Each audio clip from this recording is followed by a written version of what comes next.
Greetings, everyone. This is the hipster Snek, and we're back again with more Let's Play Monster Rancher. And we're going to skip this. I have only ever been hit with copyright strikes for animated cutscenes at the start of games.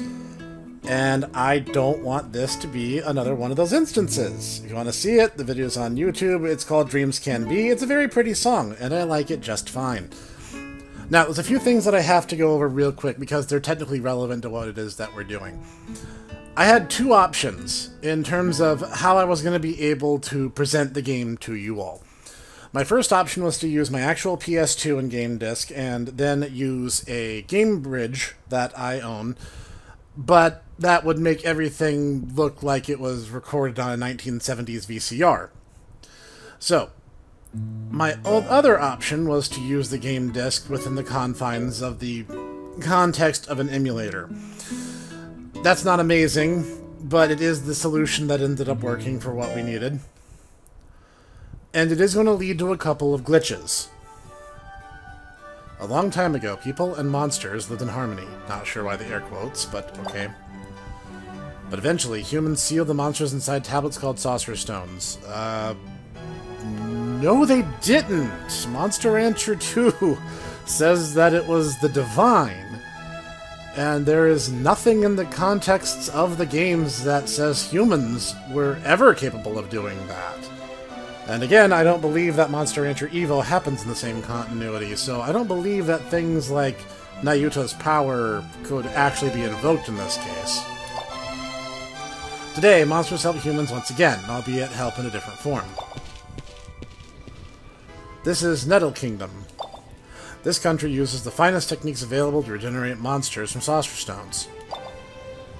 The people are entertained by monster battles, and the breeders who raise the monsters are heroes. The capital of the country is Togle, and the place far from Ryuen. That's the name of my town. A boat from Age Island brought you here. And that's how it all started. Get your butt out of here, you sneaky little rat. Ouch! What are you doing? What did I do wrong? Gotta love how his eye line is aimed at a very particular place. And seriously, TT is one of those characters why I'm legit impressed that Tecmo got away with an E rating. Well, you have some nerve. Sneaking in and sleeping in a stranger's bed. Don't you play innocent with me. I didn't come into this stuffy room because I wanted to. Huh? Boy, you really do have a lot of nerve. Excuse me, you two. Huh? Well, what is it? My name is Cessair. I'm from the nearby shrine. If it's okay, I'd like to take care of that boy. Huh? You're a bigwig in this town? Well, good timing. This brat broke into here. He needs to be thrown in jail, I tell ya. I trust you'll take care of this. Oh boy, and off she goes. That young girl does have a sharp tongue. Yeah, I bet she scares all the boys away. Well, good night, mister. It wouldn't be an RPG if it didn't have a narcoleptic hero, right? Oh boy, this... Already asleep, huh? What's this, the boy's bag? Where am I? What? My bag, the Saucer Stones! Stone, you had one. Huh? Oh, sorry. Hey, have you seen my bag? Your bag? Don't be alarmed, your bag and the Saucer Stones are right here. Did you know this girl worried about you and stayed by your side this whole time? Maybe your thanks is in order. To one of the main characters from Little House on the Prairie, by the look of it. This girl, Rio, she's my daughter. Oh, did I say Little House on the Prairie? I meant very lovely young lady who is admirable in a purely platonic and safe sense. Please do not shank me. Should that for me? Thanks, Rio. Oh, sure. If I may ask, does this bag mean that you're a student at Elite School? The elite school that trains the top breeders? No, I used to be a student, but I was expelled. Now I see, you couldn't face your parents, so you snuck onto the ship. I can't say I approve of that, lad. No, I don't have any parents. I had nowhere to go, and I just didn't know what to do, so I came here. But I can't help what happened. To be honest, I hardly care about being expelled anymore. I see, I'm sorry I mentioned parents at all. I have an idea. Why don't you work here? I'm looking somebody to look after some vacant land. Looking for somebody, presumably. You're not doing any good just hanging around, so how about it? You could even raise some monsters. Raise monsters? You mean you'd let me run a ranch? You just met me and you'd let me do that? Well, nothing big time, but a ranch nonetheless. Now, I don't know what you did to get expelled, but I'm sure you had your reasons. But there's no point in giving up on your dream now. What'll it be? Let's see. What's your name? Well, obviously, my name is the Hipster Snek.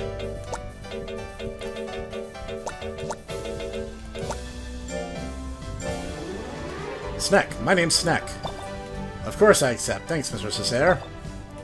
Well, it's settled then. You can use the saucer stone to regenerate monsters. Let's head to the shrine. You can regenerate saucer stones in this shrine. Is this your first visit to a real shrine, Snek? This time we'll regenerate from this saucer stone, but if you find any others, bring them over. Now, here's the thing.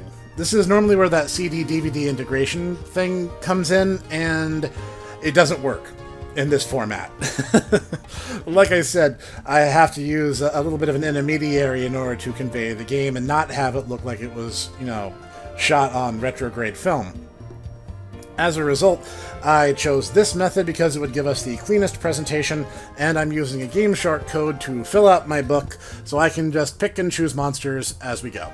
I know it's technically cheating, but there's nothing I can do. Trying to use the shrine normally in this context crashes the game. As long as you have room to raise more monsters, you can create them anytime you like. Now, Snek, let the regeneration begin. Now, thankfully for this first one, I don't have to worry about that, because the game gives you a preload, so...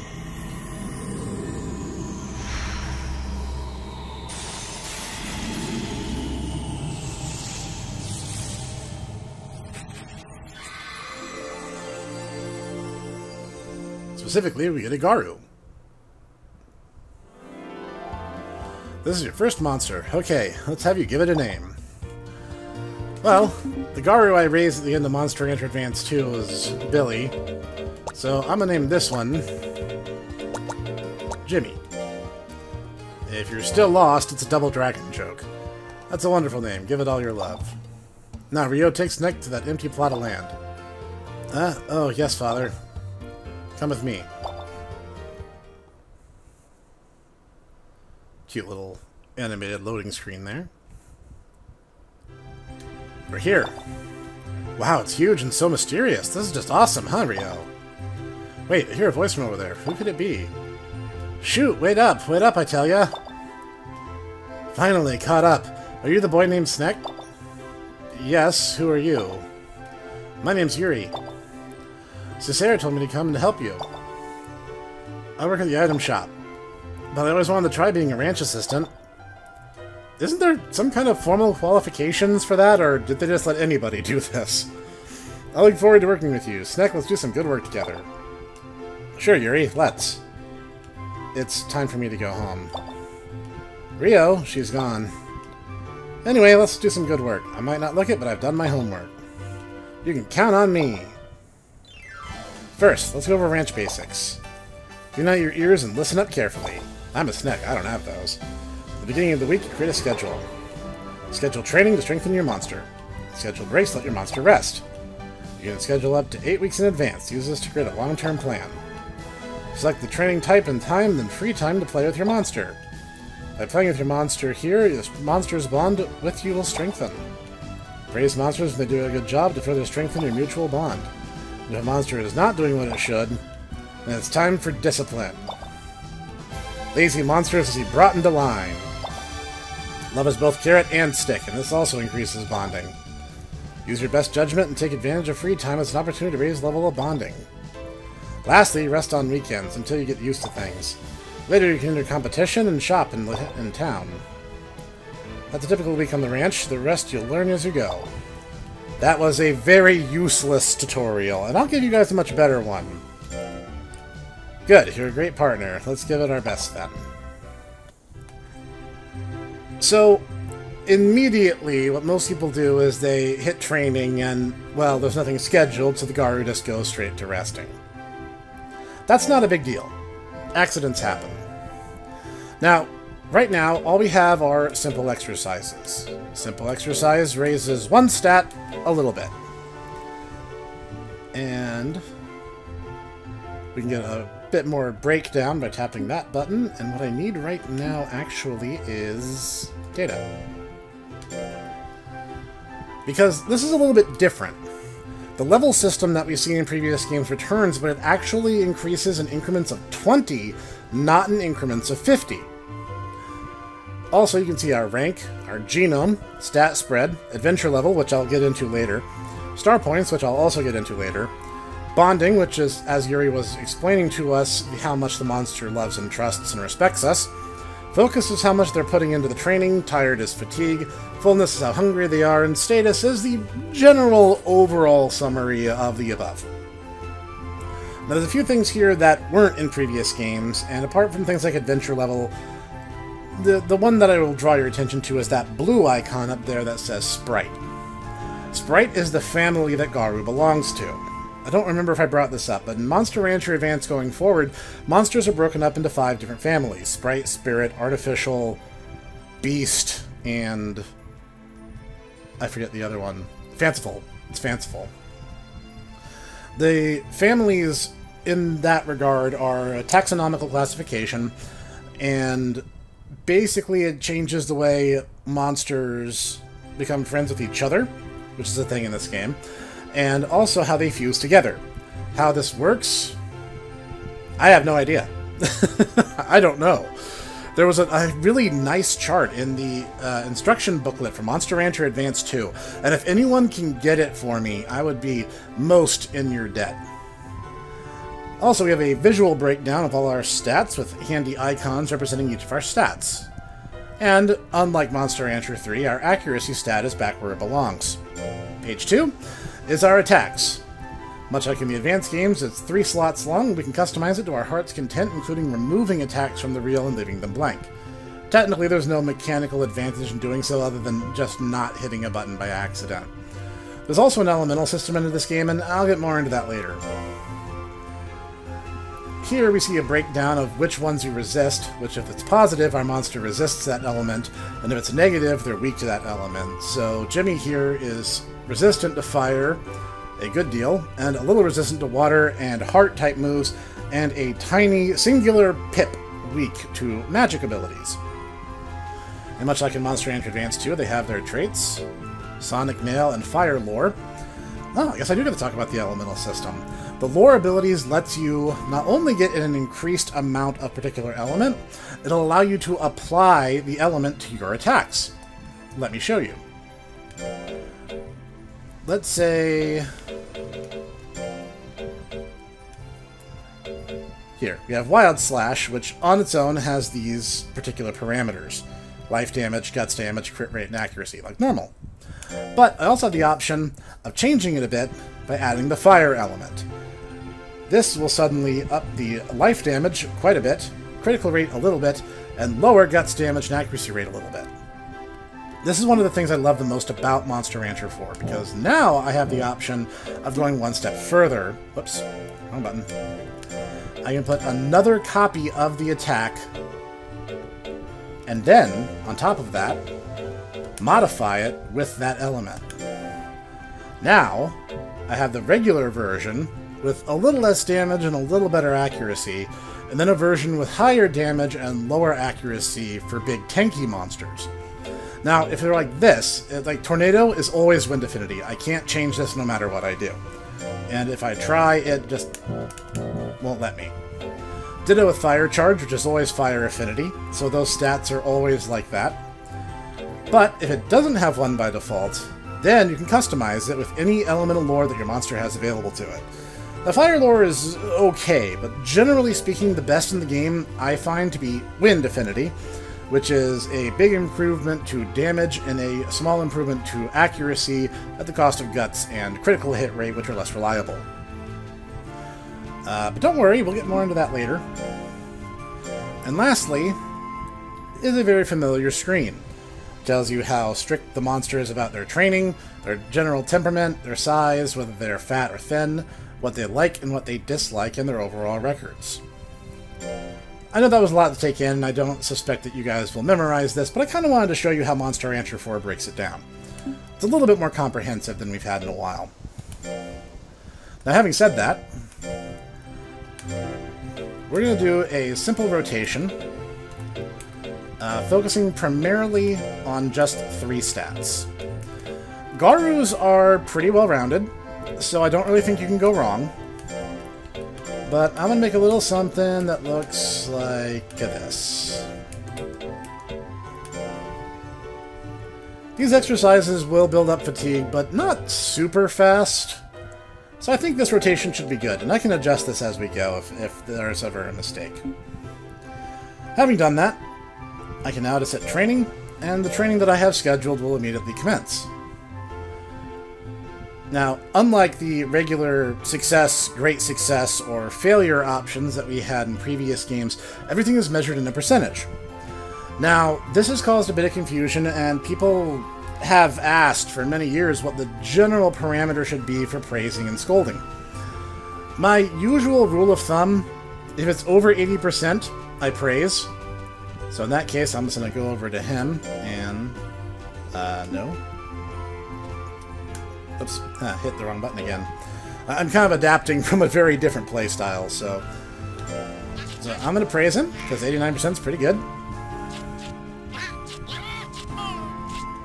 And if it drops below 60, I typically scold, with some exceptions. There are some instances where I had a very, very powerful heavy gadget, and the monster could not get above 60%, like under any condition, but he was still getting better stat gains than all the other monsters on the ranch. So generally, I didn't give him too hard a time for it. There's also ranch customization. As you see, we have our barn, and we have our house. These will get bigger as the game goes on. But this little plot is our home now. And we can walk around freely and explore.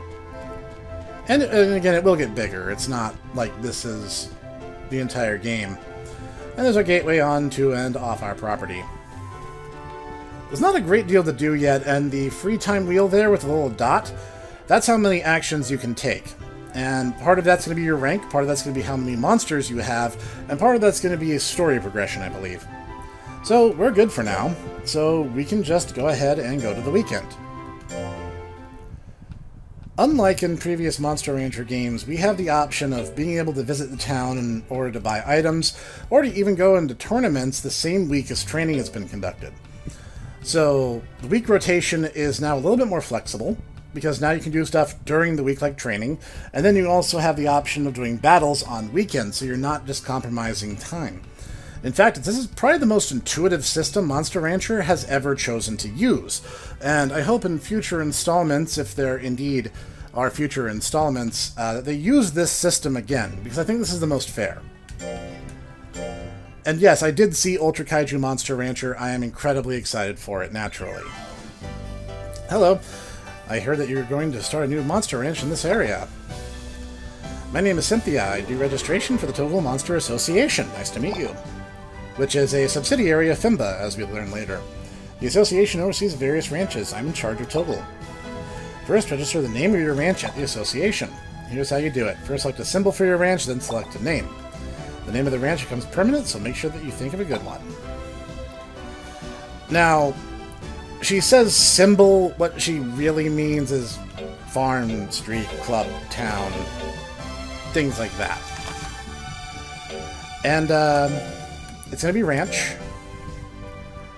It's going to be Cool Ranch. You guys remember a couple months ago when I set up kind of a non sequitur poll and asked about Cool Ranch and Light Ranch and Nightclub? That was specifically for this moment in time. Specifically to pick out the name of the ranch we'll be using in Monster Rancher 4. Is Cool Ranch okay? Yes, it is. Do your best, folks. I'm rooting for you. And everything is as it should be, so we're just going to go ahead and mash the training button. Alright, he's doing great. And obviously we can stop and look at his information anytime we need to. His accuracy just did level up, so that's good. Speed's a little lower than I'd like, but Garus are pretty flexible. You can raise them kind of however you want. I'm going to lean towards a boxer build, which is actually a little easier to do in Monster Rancher 4 than it was in past games, but it's one of those we'll have to see kind of things. You're doing good, buddy. I'm going to pet you on the head.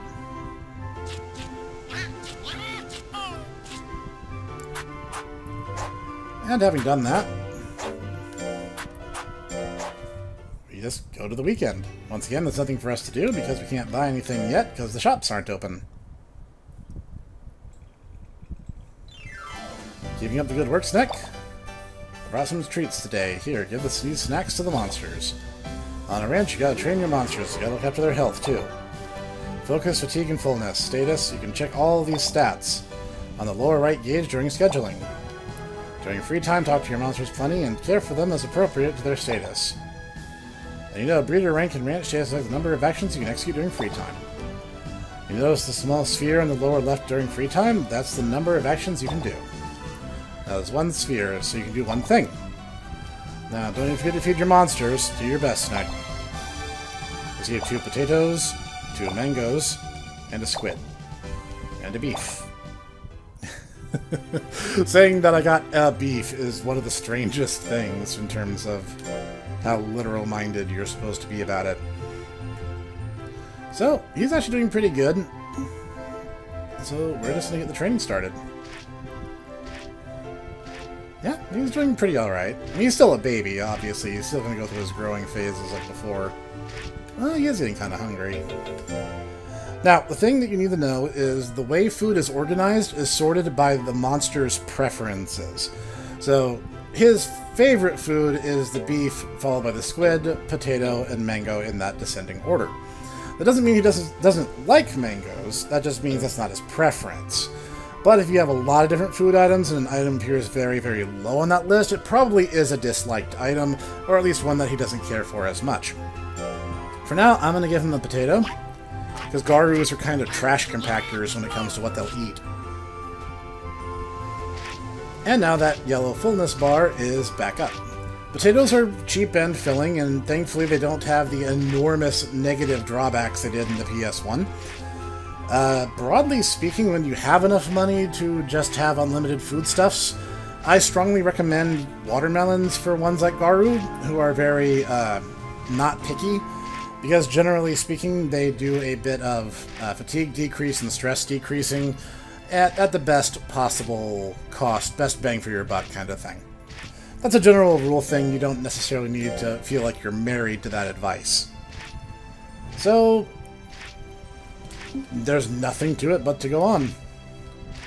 Now, I will be skipping this in the future, but there's a lot of little mini-events that happen early in the game, and if it takes you a while to get to the point where you're moving up in rank, Cicera will stop by, I believe, once a month and give you more food stuff. Yawn. Up and at 'em. Yeah, huh? A visitor? Is that right? I'm so glad you met such a fun person, Jimmy. Hey, Rio! Oh, there you are. What you up to? I just dropped by. Hey, Rio! She's gone. Hey, Yuri, do you think I said something wrong? Don't worry, she's always like that. She talks so kindly to monsters, but doesn't say a word to the villagers. Really? Monster Rancher 4 uses the basic rank progression, but in truth, it's actually not that rank dependent. And unlike Monster Rancher 3, it doesn't hinge on it to an excessive degree. In fact, it's more of a formality. It's more a story progress RPG that happens to use a rank system as a way of breaking up the chapters rather than proper chapter breaks. General rule, I don't praise or scold while they're resting, because I find it usually causes their focus to tank, and I don't like that. So we're just going to let it go. You know what, I think I'm going to give him the mango, just because it's so not filling. They barely fill up hunger, and if he's maxed out, he'll be that much better off next week, so... yeah, looks like that was perfect.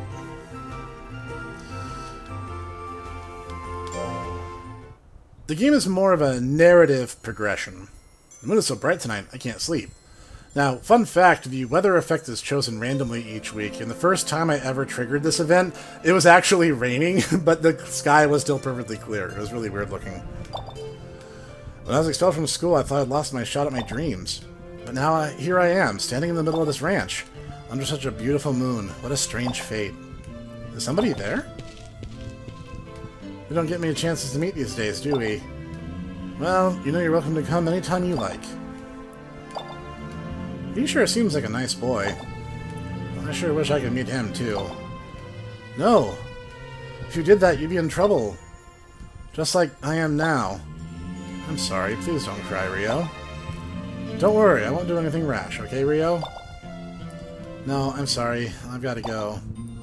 Rio, who was she talking to? I couldn't get a good look. It is a mystery.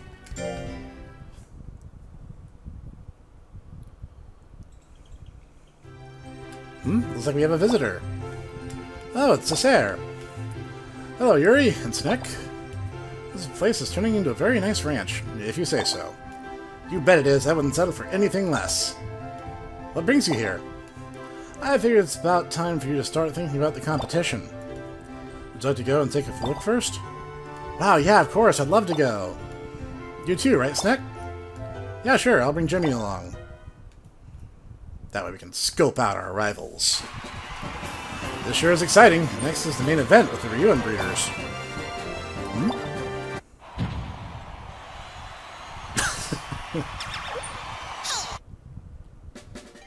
Ladies and gentlemen, finally presenting the beautiful Thorned Rose of Fimba, Miss Titi and her Calorino. Why is she here? If it isn't that kiddo, what the heck are you doing here? What? You even brought a monster? Wait a minute, don't tell me you were a breeder. Well, well. Is that so? Well, I can see you got the perfect monster for playing in a sandbox. What did you say? Yeah, at least you got see my wonderful fighting style. Well, I could give you my signature, at least that would make your trip here worthwhile. That was a pretty weak attempt at smack talking, but E-rating and all that. What is wrong with that girl? I'm getting really impatient with her. Huh? It's Rio. Welcome home. What is it? I see. When you were in town, some girl said something awful about you.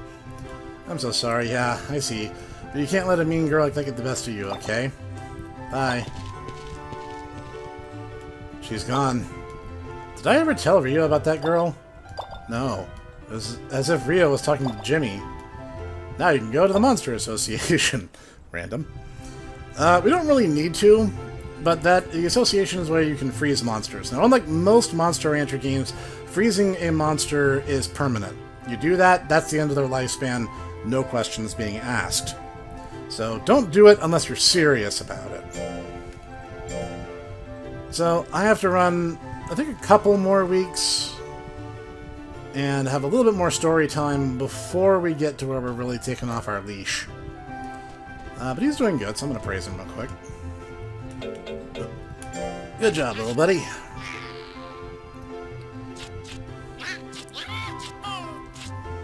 I think Garus are a good starting monster.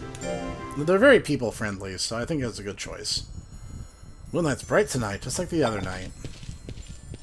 Huh? Where's Jimmy heading off to? Well, Rio, I can see the monsters love you, like they always do. I have an idea. Why don't you run the ranch along with that boy Snek? I'm sure it'd be a lot of fun. Don't you agree, Jimmy? I am pretty awesome. I can't. It'll just turn out the same as always. He'll become scared of me and eventually hate me. I don't want to be hated again. You mustn't assume things, Rio. You got to open your eyes. Be brave and say what you want to say.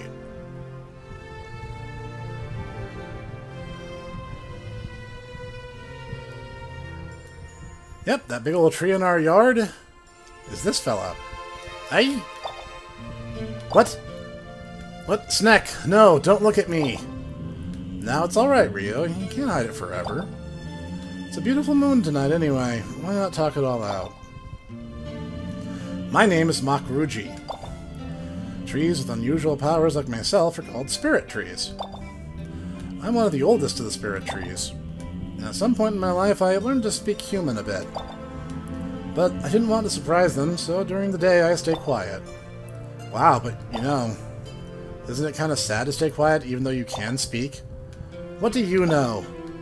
You humans have nothing but fear of anything kind of power, any kind of power you don't understand, so you attack it. Rio, what's wrong? I'm sorry about her. Rio, you see, is a very unusual girl. She has the power to talk to monsters. And from a young age, that power is feared by others, and she was disliked for it. I didn't know that. I'm sorry, Rio, but you shouldn't keep your thoughts to yourself. If you do, you'll never be able to share your feelings. Rio, you just have more chances to understand others than ordinary people do. What? Chances? Yeah, chances. To be able to speak and understand monster language? That's an amazing opportunity. Never thought about it that way. I was always just so scared, I couldn't look at it that way. If you close your heart, you'll never be able to rid yourself of your fears. You might be right. It's about time for me to go home. Good night, Snek. Yeah, good night, Rio. So yeah, we just have a spirit tree just chilling in our yard. It's a little random, but I guess weirder things have happened to us. Alright then, another day ahead of us, Jimmy. Wait, Snek, first, take this. Huh? What is it? It's my extra special battle practice kitty Meowser. First, use this to review monster battles, okay? What's with you today, Yuri? Pretty early to be bouncing off the walls. You wanna know why? Because I'm determined to beat that nasty girl in the competition. I'll kick her butt to Kingdom Come. I'll send her on a one-way trip to La La Land. Jimmy, imagine this is her and let her have it. Glad you're on my side. You hold a fierce grudge, Yuri. Now, obviously, this monster is designed a very particular way, having infinite accuracy, defense, and health, and practically nothing and everything else. You ready, Snek? Here I go! First, approach the opponent into short range. There you go, that's within short range. Next is step back. Press the D-pad or left stick away from the opponent and push the triangle button. Yes, perfect. This is called a step back, don't forget. Next is step in, which is the opposite. Exactamundo, all tens. This is called a step in. Next is a slam. Get close to your opponent and push triangle. When the boxing gloves are hitting, you just push. Good, nice throw. Next, use panel rotation to select a move. R1 and R2 buttons to swivel it around. Good, nice twirling. This is called panel rotation. Big finale. Try your skills. Give them hell. Move to the distance set in the skill panel and push the O, X, or square buttons. Yes, all three work. And we'll get more into that later. Very good. Now you're ready to compete in tournaments. I mean, there's more to it than that, but, I mean, I guess that is the basics. Oh, and use the skill screen under Monster Data to assign monster skills to the panel. After you learn a new skill, don't forget to assign it to a panel. Well, we literally can't do that right now. You can't use the skill without assigning it. Also, if you learn knowledge of fire, etc., or fire lore as the trait is actually known, you can assign elements to certain skills, which we've already been over. Try to figure out your weak points of your enemies. Do you got it? We get it. Also, practice makes perfect. Do your best. So now we get the new option of being able to participate in tournaments. Ah, you're slacking off a little bit there, Jimmy. At any rate.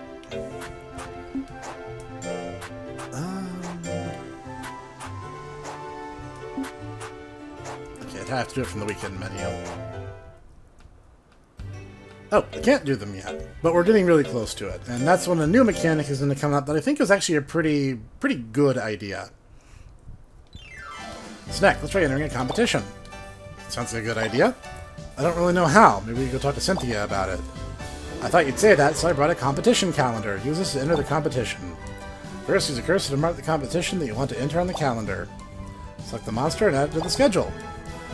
Next, find the weekend that a competition is being held and select it as your weekend activity. You enter the official competition, you have to first earn star points from normal competitions.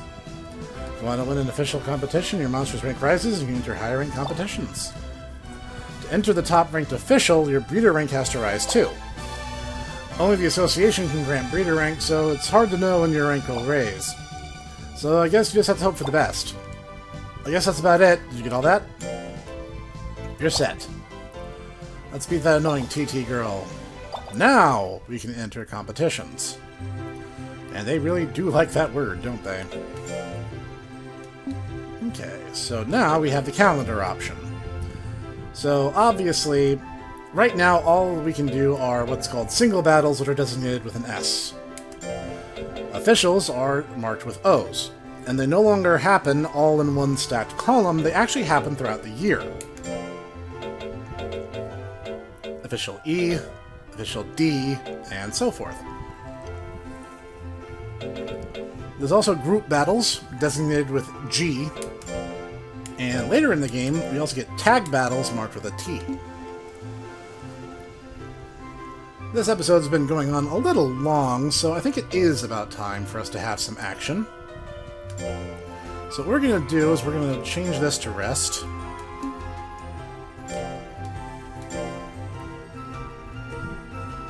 Get that fatigue down. And we're going to feed our little buddy here. He looks pretty hungry. I think I actually will give him the beef.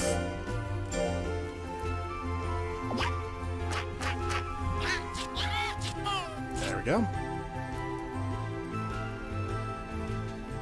And now we can enter a competition. If you have a competition already on your calendar, the icon will show up next to the monster who's scheduled. But you don't need to. You can select it from the menu just like I am right now.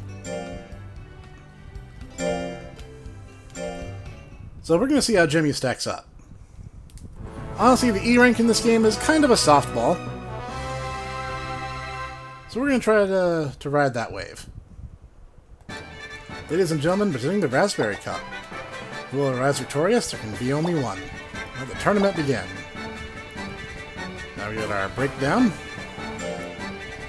And like before, we choose to control our monster manually because that is the only acceptable way to play. We get a little bit of a comparison here. We're always in blue and our enemy is always in red, so there's no ambiguity. We have a slight advantage, we just gotta make it to our side.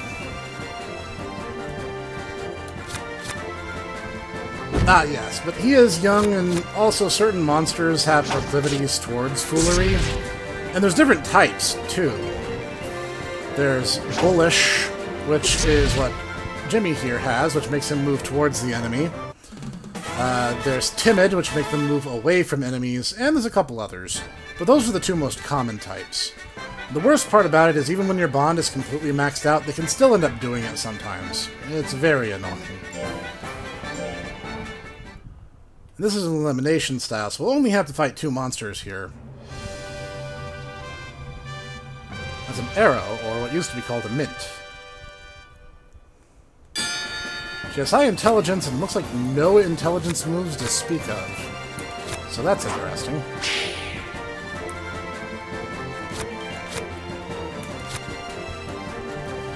Part of the reason you want to be ready for tournaments is you can actually start with a higher guts than normal.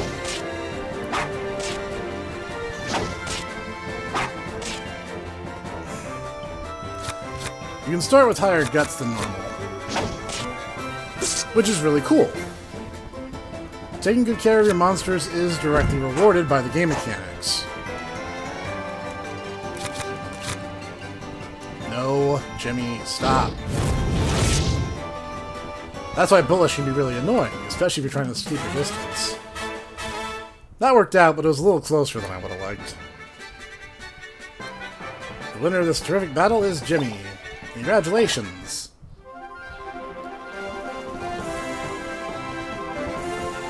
We get a little celebration, we get some money, and sometimes you'll even get an item. In this case, we get some food.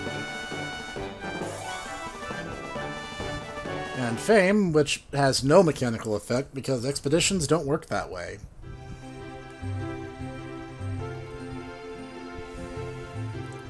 Yeah, and that is our crash course introduction into the game. I'm going to stop here because this episode's running a little long already, but there's more exposition to come. So join me here next week where we'll go further with Jimmy and see if we can't get him up into the D official, or rather the E rank official and into the D rank. I'll see you guys there.